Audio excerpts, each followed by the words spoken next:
everybody. Time for another movie review. Welcome to Kimmel's Irish Pub. All the Devil's Men. It's on DirecTV. I pulled it up on IMDb. No rating so far. Very interesting plot. I'll read to you real quick. That way you don't have to read it. You can just listen to me. A battle-scarred war on terror bounty hunter is forced to go to London on a manhunt for a disavowed CIA operative, which leads him into a deadly running battle with a former military comrade and his private army.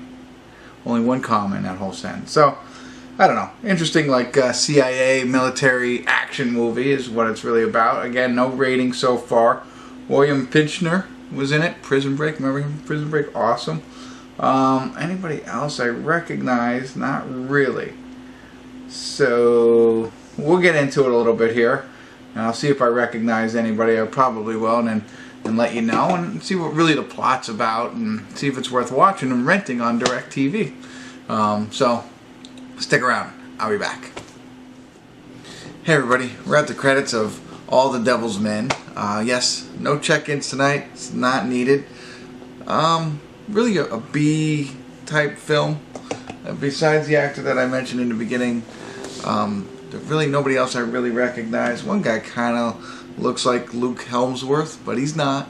But he's the main character. He's Collins, and the beginning of the movie starts out pretty good. You know, it's not, it doesn't have that crisp cinematography that you expect from a movie kind of thing, so you know what you're in for. It's kind of like, but that's okay. You're watching it, and he has an assassination attempt, right?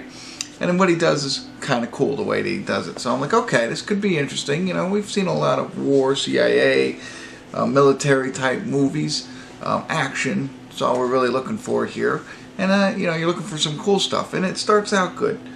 But then the rest of the movie, so then what happens is after this, he gets called to the CIA and they want him to go on this other mission. They make references to he has a wife at home who just had a kid that he's never seen. Really doesn't play a lot into the movie. But this other mission involves two other people, one guy that he knows, and that's the actor Michael Fichtner, or whatever his name was, I don't know, he's in it. And of course he works alone, Collins, our main character. He only works alone, but he agrees to work with these guys. So it kind of becomes a movie about that, about people who only work alone, but they got to learn to work together kind of stuff. Whatever, some little bit of that there. And then also the group that they're targeting, he has an old friend that he was in the military with, and maybe in Afghanistan or something like that, and he saved his life, and so they're friends, and so he's like, alright, I'm going to make this connection with this guy, and he's going to hook him up so they can find the ultimate bad guy, and that's the whole thing. And then that's the other piece of it, and then it's just all about backstabbing and ambushing, and you know, who's playing who, you know, the friend, is he a good friend or is he a bad friend?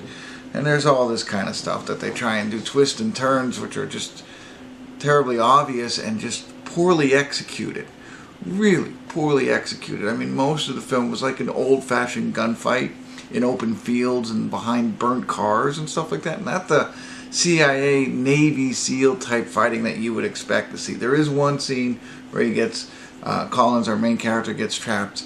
Two cars cut him off, and that's a really cool scene. But other than that, it's just like, oof. It's kind of, one part reminded me of the end of Heat when they're kind of chasing each other. But that was all the movie was about. Like I said, poorly shot, poorly choreographed fight scenes. They didn't have anything, you know, that was, ooh, that's kind of cool, except for the beginning. Poorly acted. Wasn't a lot of good acting. Poor script. It was pretty poor. Even right up until the end, I thought, okay, well, not okay, but there's even a line at the end that's just absurd. And that's it. I can't tell you any more about it without ruining it. What I can tell you, if you feel like paying money for this movie, do not send it to me.